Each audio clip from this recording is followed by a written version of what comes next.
ሰነፏ ልጅና አስማተኛዎቹ ቀያይ ጫማዎች። በአንድ ወቅት በትንሽዬ ከተማ ውስጥ የምትኖር ሰነፍ ልጅ ነበረች። ይህች ልጅ ስራ ፈጽሞ አትወድም ነበር።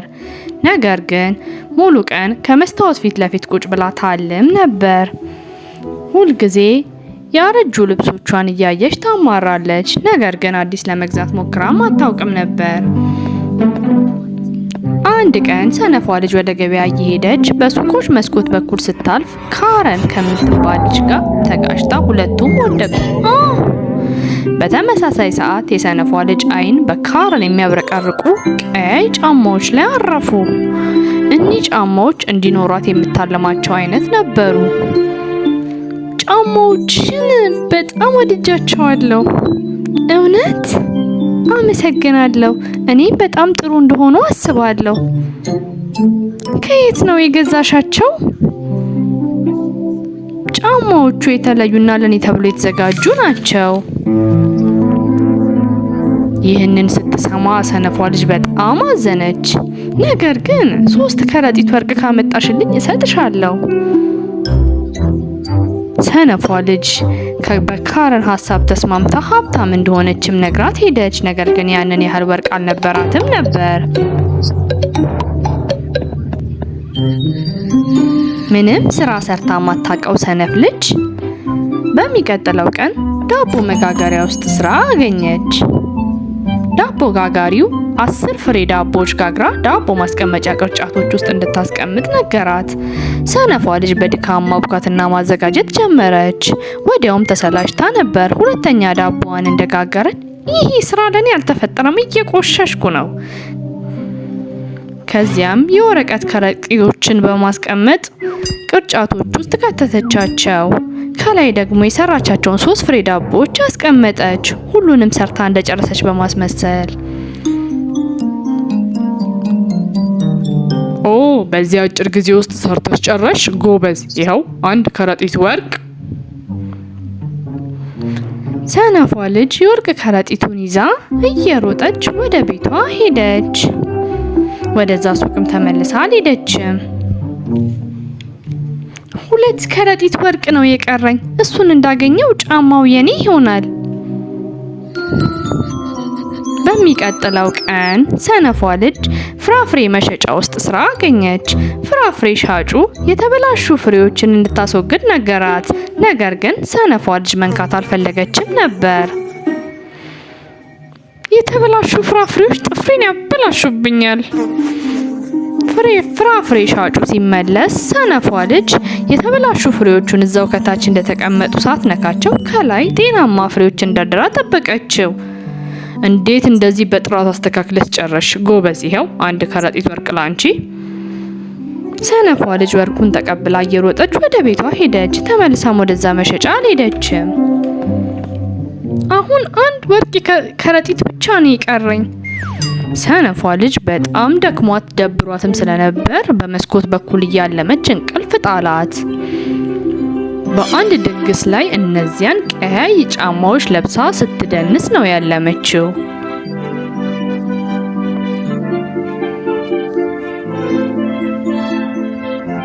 እዩ እንዴት እንደሚያምር! በጣም በሚያምር መልኩ ነው የምትደንሰው። ዓይኔን ከጫማዎቹ ላይ መንቀል አልቻልኩም። በጣም ነው የሚያምሩት።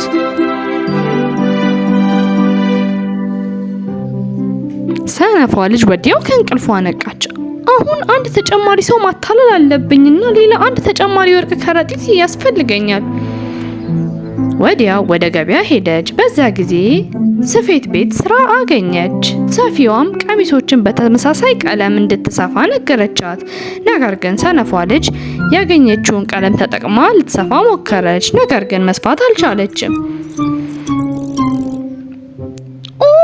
እጄን መርፌው ወጋኝ። ይህን ማድረግ አልችልም። ሰነፏ ልጅ ቀሚሶቹን ሰብስባ ደበቀቻቸው። ልብስ ሰፊዋ መታ ስትጠይቃትም ቀሚሶቹ ባለቤቶች መጥተው ስፌቱን ስለወደዱት ወስደዋቸዋል። በጣም ጥሩ ጎበዝ! አንቺ ለጥሩ ስራሽ 1 የወርቅ ከረጢት። ሰነፏ ልጅ የወርቅ ከረጢቱን ይዛ ወደ ቤቷ ሮጣ ተመለሰች። ወደዛ ስፌት ቤትም አልተመለሰችም። ከዚያም ደብቃ ካስቀመጠችበት 3ቱን ከረጢት ወርቅ አውጥታ በደስታ ይዛ ወደ ካረን እየሮጠች ሄደች። ካረን 3 ከረጢት ወርቅ፣ ሁሉንም ያገኘሁት ጠንክሬ ሰርቼ ነው። በያሁን ጫማዎቹን ስጪኝ። ካረን ወርቁን ተቀብላ ጫማውን በሳጥን አድርጋ ሰጠቻት። በነገራችን ላይ ያልነገርኩሽ ነገር አለ። ጫማዎቹ አስማተኛ ናቸው። ሀቀኛና ጠንካራ ሰራተኞችን ብቻ ነው የማይጎዱት። ሰነፏ ልጅ ግን ምንም ካረን ስላለችው ነገር ትኩረት አልሰጠቻትም። ወዲያውኑ ጫማዎቹን አውጥታ አደረገቻቸው። በጣም ደስ ብሏታል። እየደነሰች ገበያ ውስጥ መሄድ ጀመረች። በጣም የሚያምር ቀሚስ ተሰቅሎ በመስኮት አየች። ልብሱን ማየት ፈለገች፣ ነገር ግን ጫማው እንድታይ አላደረጋትም። እንዲህ ምን እየተፈጠረ ነው? ማቆም አልቻልኩም። እርዱኝ፣ እርዱኝ!